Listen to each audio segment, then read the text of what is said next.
નમસ્કાર દર્શક મિત્રો, બી ઇન્ડિયાના ખાસ કાર્યક્રમમાં હું આપ સૌનું સ્વાગત કરું છું.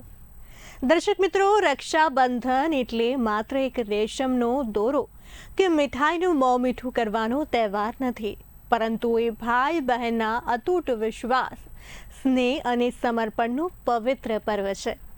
દર્શક મિત્રો, હાલ સમય બદલાયો છે. સંબંધો વ્યક્ત કરવાની રીતો પણ હવે બદલાઈ ગઈ છે, પણ રક્ષાબંધનનું ભાવનાત્મક અને સામાજિક મહત્વ આજે પણ એટલું જ અકબંધ રહ્યું છે. તો આવો આજના આ ખાસ અવસરે સંવાદમાં જાણીએ કે આધુનિક યુગમાં રક્ષાબંધનના સાચા અર્થ અને તેની સાંસ્કૃતિક ગરિમાનું શું મહત્વ છે. ત્યારે આજે ખાસ રક્ષાબંધનના પાવન પર્વ પર આપણી સાથે જોડાઈ રહ્યા છે શાસ્ત્રીજી મુકેશ આચાર્યજી. મુકેશજી, આપનું ખૂબ ખૂબ સ્વાગત છે. જય શ્રી કૃષ્ણ, ધન્યવાદ. જી મુકેશજી, આજે રક્ષાબંધનનું પાવન પર્વ છે, ત્યારે આજના ખાસ દિવસનું સૌ પ્રથમ તો અમારા દર્શક મિત્રોને મહત્વ જણાવો. જી, પ્રથમ તો દરેક ભાઈ અને બહેનના અતૂટ પ્રેમના આ પર્વને રક્ષાબંધનની ખૂબ ખૂબ હાર્દિક શુભેચ્છાઓ. અને ભાઈ અને બહેન અને એમના પ્રેમનું ઘણું બધું મહત્વ છે.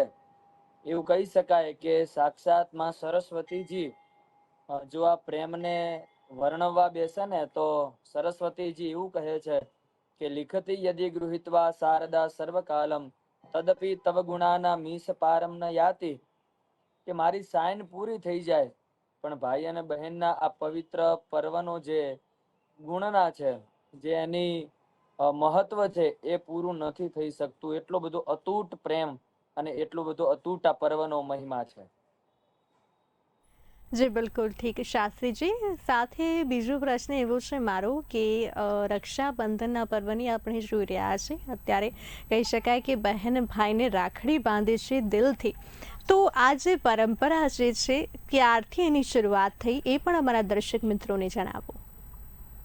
જી, येन बद्धो बलि राजा दानवेन्द्रो महाबलः तेन त्वाम अभिबध्नामी रक्षे माचल माचल. શ્રીમદ ભાગવતજીની અંદર આ પવિત્ર રક્ષાબંધનના આ પવિત્ર પ્રેમની કથા છે, જેમાં બલિરાજાના ઘેર માં સ્વયં ભગવાન નારાયણના શ્રી પત્ની કહી શકાય માં ભગવતી લક્ષ્મીજી એ ત્યાં રાખડી બાંધવા માટે જાય છે. એની આખી કથા તો ઘણી બધી વિસ્તારથી છે, જે આપણે કહી શકીએ તો કદાચ સમય ઓછો પડે, પણ થોડું શોર્ટમાં આપણે સમજી લઈએ કે જ્યારે બલિરાજાના ઘેર મહાયજ્ઞનું આયોજન થયું અને ત્યાં ભગવાન વામનજી બટુક સ્વરૂપે આવ્યા છે. બટુક સ્વરૂપે આવતાની સાથે 3 ડગલાની અંદર વામન ભગવાને દાન માંગ્યું છે. ત્યારે બલિરાજાએ સર્વસ્વ અર્પણ કરી દીધું. પ્રથમ ડગલાની અંદર આખું કહી શકાય કે ભૂમિનું દાન લઈ લીધું, એટલે આખી ભૂમિ જે છે એ ભગવાને લઈ લીધી. બીજા ડગલાની અંદર આખું વૈકુંઠ સ્વર્ગ લઈ લીધું. ત્રીજા ડગલાની અંદર કંઈ બાકી જ ના રહ્યું. તો બલિરાજા કહે છે કે હવે તો મારું મસ્તક બાકી છે, બીજું કંઈ બાકી છે નહીં. ત્યારે ભગવાન સ્વયં જે વૈકુંઠ અધિપતિ ભગવાન વિષ્ણુનો જે અવતાર વામન અવતાર, એ વામન અવતારમાં સ્વરૂપે ભગવાને પોતાના મસ્તક ઉપર યાની કે માથા ઉપર હાથ મૂકી દીધો તો બલિરાજા પાતાળની અંદર જતા રહ્યા. પાતાળની અંદર જતા રહ્યાની સાથે પાતાળ લોક એ ભગવાને વરદાન આપ્યું કે પાતાળ લોક તારું અને તું પાતાળ લોકનું રાજા કહેવાઈશ. ત્યારે બલિરાજાએ કહ્યું છે કે ભગવાન આપનો આભાર. હવે ભગવાન કહે છે કે હે બલિરાજા, તે તો મને બધું જ આપી દીધું, હવે તારે શું જોઈએ છે? ત્યારે બલિરાજા કહે છે કે એક કામ કરો, તમે મને પાતાળ લોકનો રાજા તો બનાવી દીધો, હવે તમે મારા સિક્યુરિટી તરીકે રહો. ત્યારે ભગવાન કહે છે તથાસ્તુ, કેમ કે ભગવાન હવે વચનમાં બંધાઈ ગયા એટલે બંધાવવું તો પડે જ. તો એવું કહી શકાય કે પાતાળની અંદર બલિરાજા એ રાજા છે અને ભગવાન વામન એ ત્યાં સિક્યુરિટી તરીકે યાની કે એ રક્ષા કવચ માટે ત્યાં ભગવાન રોકાઈ ગયા છે. હવે આ બાજુ લક્ષ્મીજીને ખબર પડી ઘણો બધો સમય થઈ ગયો, પરંતુ હજી નારાયણ કેમ ન આવ્યા? ત્યારે નારદજીની આજ્ઞાથી એમને ખબર પડી કે બલિરાજાના ઘેર ભગવાન બંધાઈ ગયા છે.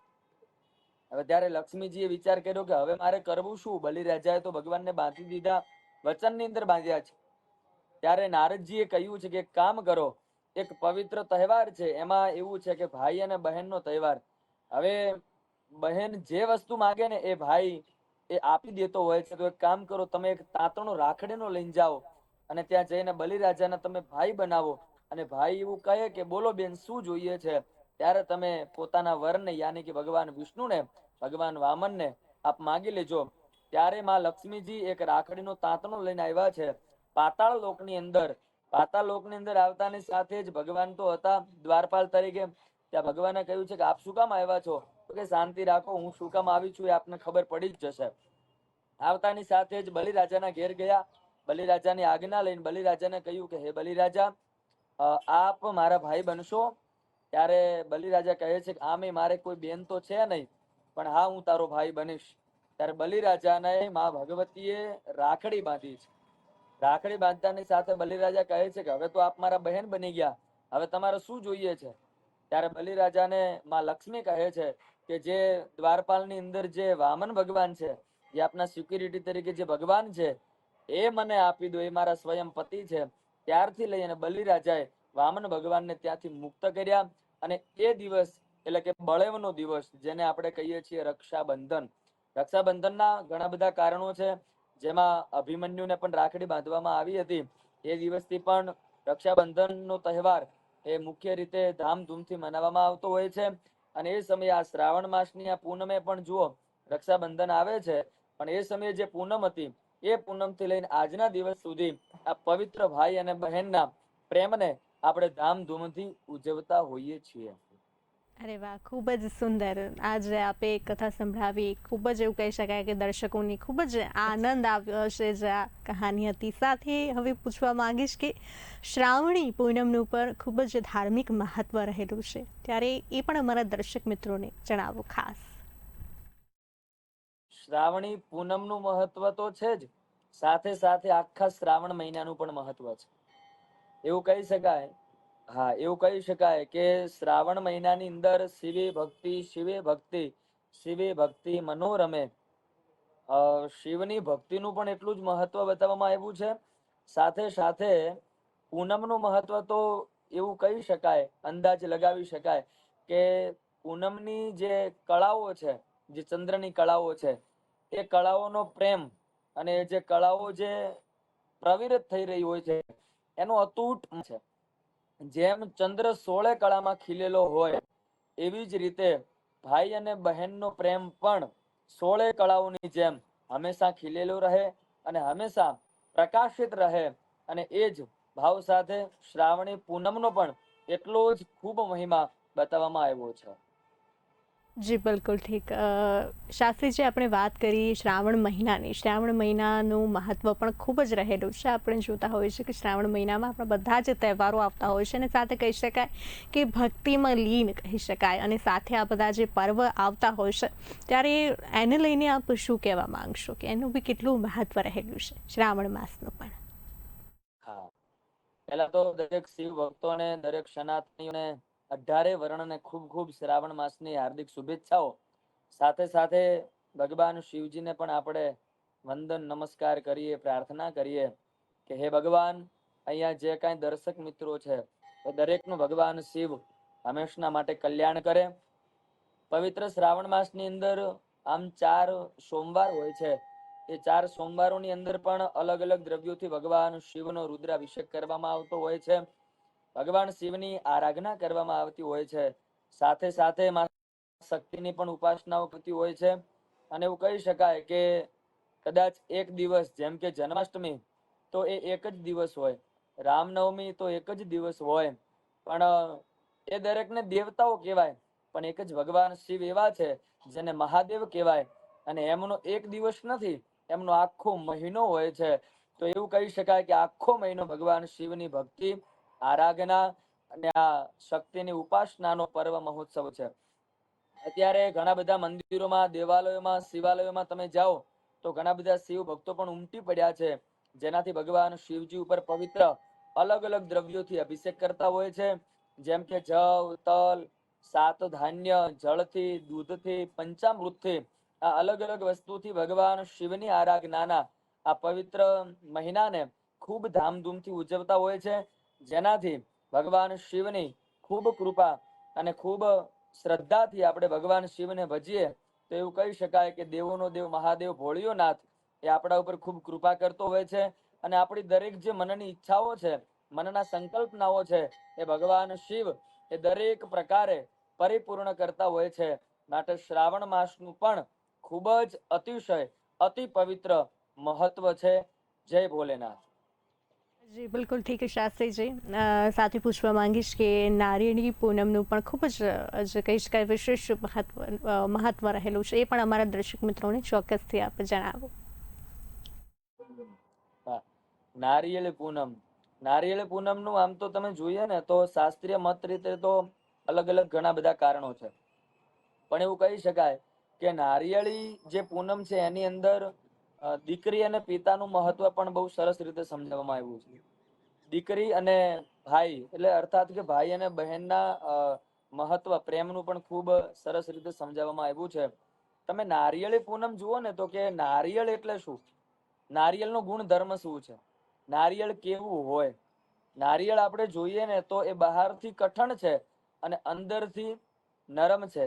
તો અહીંયા એ સાબિત થઈ શકે કે પિતા અને દીકરીનો પ્રેમ એ પણ નારિયેળ પૂનમના દિવસે બહુ પવિત્ર માનવામાં આવ્યો છે. આમ તો એવું કહી શકાય કે દીકરી અને પિતાના પ્રેમને તો આપણે વર્ણવી ન શકીએ. એ અતૂટ પ્રેમનો એક બંધન છે. એક આવડું નાનકડું ફૂલ હોય અને એ ફૂલ 25, 30, 35 વર્ષનું કરી અને કોઈકના હાથમાં સોંપી દેવું એ નાની મોટી વાત નથી. જેમ કે બલિરાજા બહુ મોટા દાનવીર છે, એવી જ રીતે હું કહી શકું કે બાપ પણ સૌથી મોટો દાનવીર છે. કઈ રીતે? તો કદાચ આપણે 5-25 રૂપિયાનું દાન કરીએ તો એક તકદીરમાં લખાવીએ છીએ કે ફલાણા ભાઈ તરફથી દાન કરવામાં આવ્યું છે. પણ એક જ બાપ એવો છે કે જે દીકરીનું કરોડો કરતા પણ મૂલ્ય એવું દાન કરી શકે છે, છતાં એનું ક્યાંય નામ નથી હોતું. માટે દીકરી અને પિતાના પ્રેમનું મહત્વ એ આ શ્રાવણી પૂનમ, બીજા નંબરમાં તમે જેમ પૂછ્યું એમ નારિયેળી પૂનમ, એ નારિયેળી પૂનમના દિવસે પણ એનું મહત્વ અતૂટ રીતે સમજાવવામાં આવ્યું છે. માટે નારિયેળી પૂનમ પણ શ્રેષ્ઠ માનવામાં આવી છે. અચ્છા, બિલકુલ ઠીક. સાથે સાથે હું આપને પૂછવા માંગીશ શાસ્ત્રીજી કે બ્રાહ્મણો માટે પણ શ્રાવણી પૂનમ છે ખૂબ જ વિશેષ મહત્વ રહેલું છે, કારણ કે આ દિવસે કહી શકાય કે જનોઈ બદલવાની પરંપરા છે. તો આના વિશે પણ અમારા દર્શક મિત્રોને આપ ચોક્કસથી જણાવો. જી. યજ્ઞોપવિતમ પરમમ પવિત્રમ પ્રજાપતિર્ય સહજમ પુરસ્તાત આયુષ્યમગ્નમ પ્રતિમુંચ શુભ્રમ યજ્ઞોપવિતમ બલમસ્તુ તેજઃ. એવું કહી શકાય કે જે યજ્ઞોપવિત જે છે એ બ્રાહ્મણનું સર્વસ્વ છે અને એ જ દિવસે યજ્ઞોપવિત બદલવાનો સમય, યજ્ઞોપવિત બદલવાની વિધિ એ પણ બહુ સરસ રીતે આપણા ઋષિ મુનિઓએ, આપણા શાસ્ત્રોએ, આપણા વેદોએ એ આપણને સમજાવ્યું છે કે એ દિવસે જનોઈ બદલવી જ જોઈએ. કેમ કે એ દિવસ એ જનોઈ બદલવા માટેનો પવિત્ર શ્રેષ્ઠ દિવસ છે. એમાંથી તમે જનોઈ બદલવાથી પિતૃ ઋણમાંથી પણ મુક્ત થાઓ છો, ઋષિ ઋણમાંથી પણ મુક્ત થાઓ છો અને દેવ તર્પણમાંથી યાની કે દેવ ઋણમાંથી પણ મુક્ત થઈએ છીએ. તો આ 3 ઋણ ચૂકવવા માટેનો શ્રેષ્ઠ દિવસ એટલે એ રક્ષાબંધનનો દિવસ, એ બળેવનો દિવસ. માટે એ ઋણમાંથી મુક્ત થવા માટે પણ આપણે જનોઈ બદલીએ છીએ. એવું જરૂરી નથી કે રક્ષાબંધનના દિવસે જ જનોઈ બદલીએ. એ દિવસ શ્રેષ્ઠ માનવામાં આવ્યો છે, પણ એવું કહી શકાય કે વિંછુડો હોય, સૂતક હોય, એ દિવસોમાં પણ જનોઈ અવશ્ય બદલવી જોઈએ. જનોઈ બદલવાની સાથે સાથે જેને આપણે સંસ્કૃતની દ્રષ્ટિએ શ્રાવણી પ્રયોગ કહીએ છીએ, એ શ્રાવણી પ્રયોગમાં 10 પ્રકારના સ્નાન કરવામાં આવે છે. એમાં અલગ અલગ ધાન્યથી સ્નાન હોય, હળદરથી સ્નાન હોય, મૃતિકા અર્થાત માટીથી પણ સ્નાન હોય, હળદરથી સ્નાન હોય, સુવર્ણ એટલે કે સોનાથી સ્નાન હોય. આવી રીતે 10 પ્રકારની સ્નાનનું પણ ખૂબ મહત્વ બતાવવામાં આવ્યું છે. તો બ્રાહ્મણોએ પણ આ પવિત્ર દિવસને સાચવી રાખવા માટે અને પવિત્રતાના પ્રેમને સાચવવા માટે એ દિવસે જનોઈ અવશ્ય અને અચૂકપણે બદલતા જ હોય છે. બિલકુલ ઠીક શાસ્ત્રીજી. સાથે હવે આગળ હું આપને પૂછવા માંગીશ કે આજકાલ આપણે જોઈએ છે આજના જમાનામાં રાખડીઓ જે છે ખૂબ જ અલગ અલગ પ્રકારની જોવા મળી રહી છે માર્કેટમાં. ખાસ અલગ અલગ જે છે કહી શકાય ચિત્રવાળી આવે છે, ફોટાવાળી આવે છે, કાર્ટૂનવાળી રાખડીઓ આવે છે.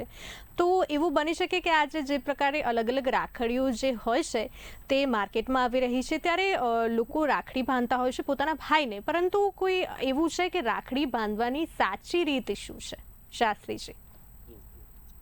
રાખડી બાંધવાની સાચી રીત તો અ, એવું કહી શકાય કે બેની બા આવે અને એક તાંતણો રક્તસૂત્ર જેને કહી શકાય એ રક્તસૂત્ર બેન જે છે વીરાના હાથે બાંધે અને બેન ઓવારણા લે છે.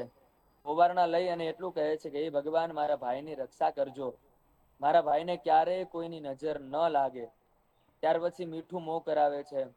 લાડુ હોય, સ્વીટ્સ હોય, પેડો હોય, એ જે મીઠી વસ્તુ જે છે એ મીઠી વસ્તુ ખવડાવી, તિલક કરી અને ઓવારણા લઈ અને આરતી ઉતારે છે.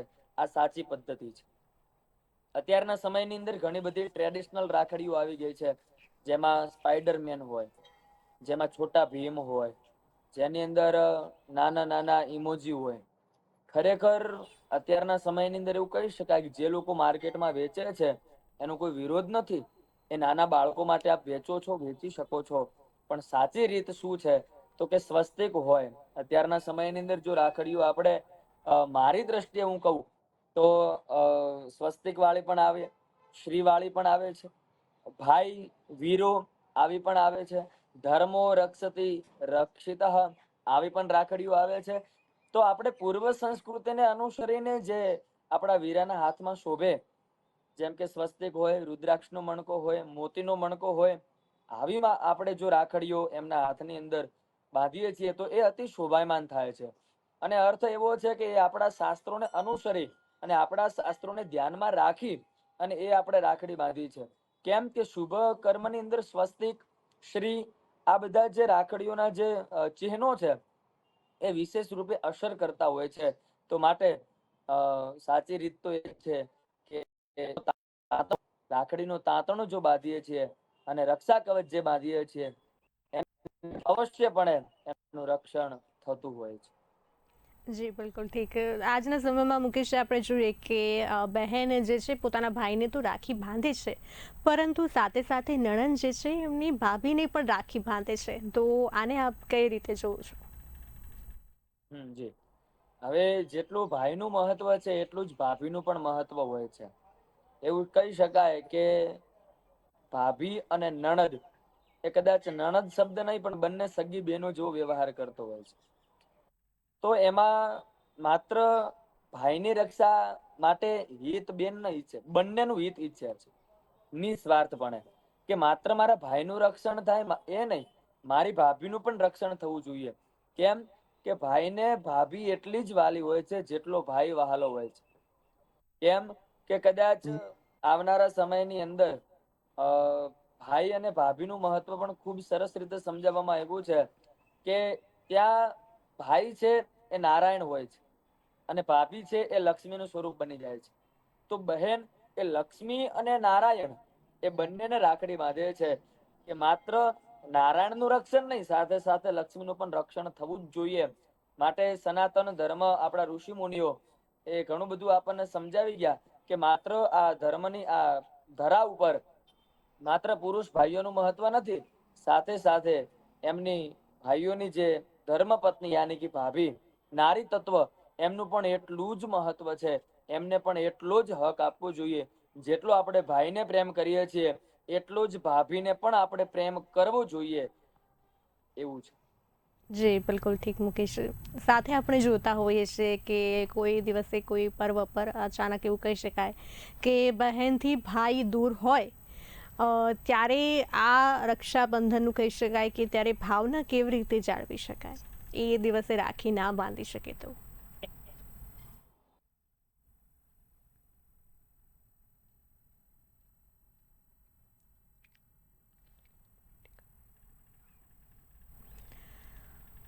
રક્ષાસૂત્ર બાંધવાથી વ્યક્તિ પર આવતી વિપત્તિઓ અને નકારાત્મકતા દૂર થાય છે. નારિયેળી પૂનમ અને શ્રાવણ મહિનાની પૂર્ણિમાના દિવસે ખાસ મહત્વ રહેલું છે.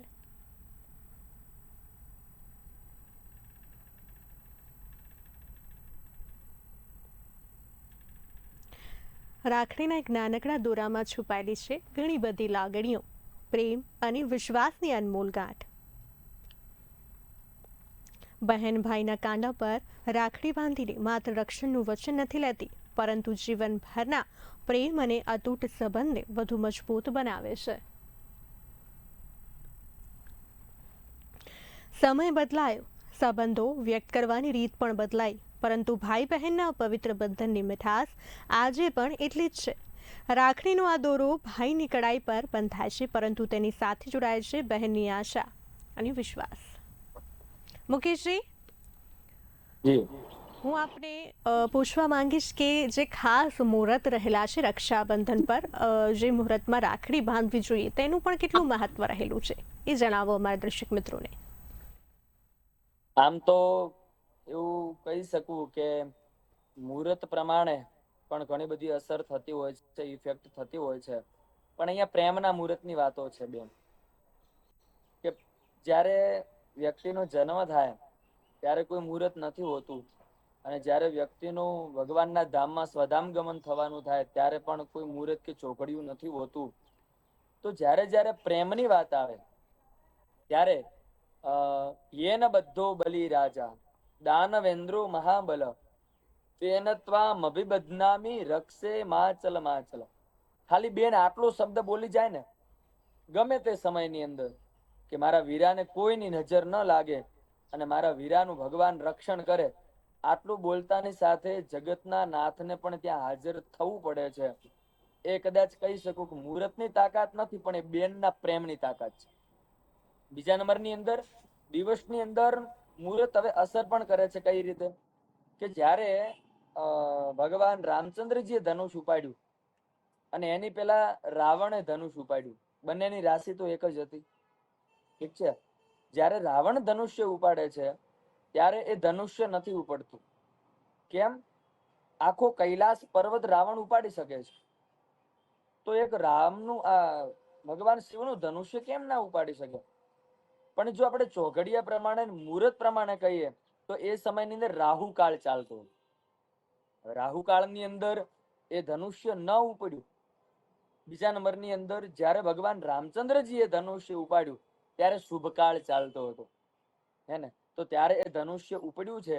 એવી જ રીતે જો શ્રેષ્ઠ મુહૂર્તની અંદર, શ્રેષ્ઠ ચોઘડિયાની અંદર, શ્રેષ્ઠ પળની અંદર જો આપણે રક્ષા કવચ બાંધીએ છીએ, શુભ મુહૂર્તમાં જો રક્ષા કવચ બાંધીએ છીએ તો પણ ખૂબ અસર થતી હોય છે.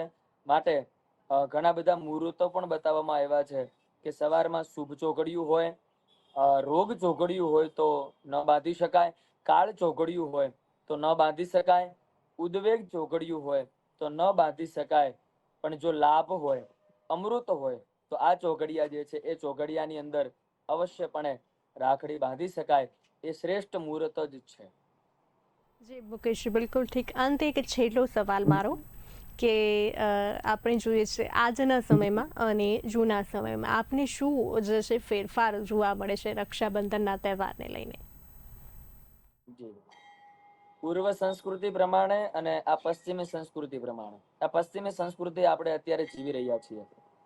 પહેલાના સમયમાં જે આપણા ઋષિમુનિઓ, આપણા વડદાદાઓ જે સંસ્કૃતિને ફોલો કરતા હતા એ સંસ્કૃતિ પૂર્વ સંસ્કૃતિ છે. અત્યારની સંસ્કૃતિમાં એવું કહી શકાય કે બહુ ટ્રેન્ડ વધી ગયો છે. અત્યારે પહેલાના સમયની અંદર, પહેલાના સમયનું આપણે પહેલા જોઈ લઈએ કે પહેલાના પૂર્વ સમયની સંસ્કૃતિની અંદર જ્યારે રક્ષાબંધન આવે ને એના 3 થી 4 દિવસ પહેલા જે બેન છે એ પોતાના સાસરીમાંથી રક્ષાબંધનના આગલા દિવસે તો ત્યાં પોતાના પિયરની અંદર આવી ગઈ હોય. એ જ દિવસથી એના ચહેરા ઉપર એટલો બધો હરખ હોય કે જે હરખની કોઈ સીમા ન હોય. બીજા નંબરની અંદર સવાર થતાની સાથે જ એ સરસ મજાની થાળી તૈયાર કરે. થાળી તૈયાર કરી અને સરસ મજાના એની અંદર પુષ્પ બિરછાવે. પુષ્પ વિછાવી અને એની અંદર સરસ મજાની એક રાખડીનું તાંતણું બાંધે.